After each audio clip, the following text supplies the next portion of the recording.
Ng araw, ang ibabahagi ko ngayong araw ay tungkol sa elemento ng sanaysay.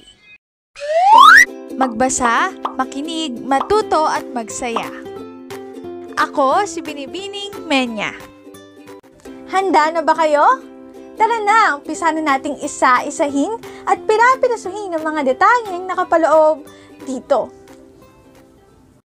Maaari kong ibigay ang soft copy ng video na ito, mag-email ka lamang o kaya naman ay mag-message sa aking Facebook page.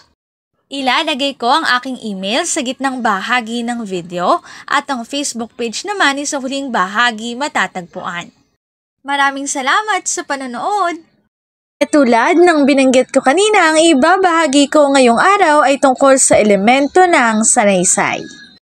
Narito ang mga elemento ng sanaysay: tema, anyo at estruktura, kaisipan, wika at estilo, larawan ng buhay, damdamin at himig. Madalas na may isang tema ang sanaysay. Ang tema ay ang sinasabi ng isang akda tungkol sa isang paksa.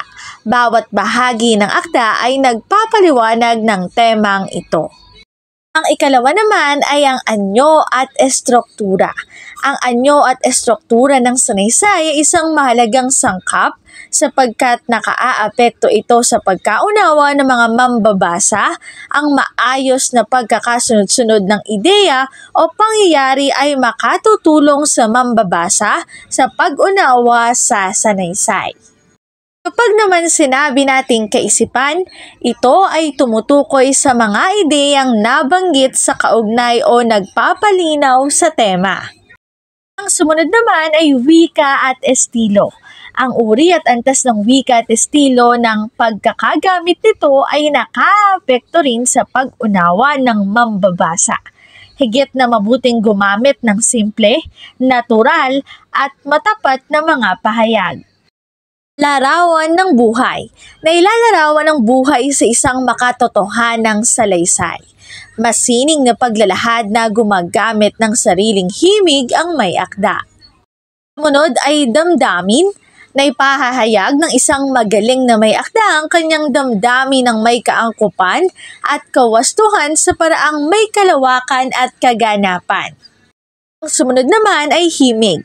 Ito ay nagpapahiwatig ng kulay o kalikasan ng damdamin, maaaring masaya, malungkot, mapanudyo at iba pa. Elemento ng sanaysay, dito na nagtatapos ang aking pagbabahagi. Sana ay marami kayong natutuhan.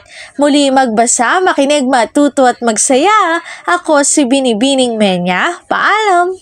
Paalala, ang wikang Filipino ay mapagpalaya, atin natin itong gamitin, mahalin at mas paunlarin.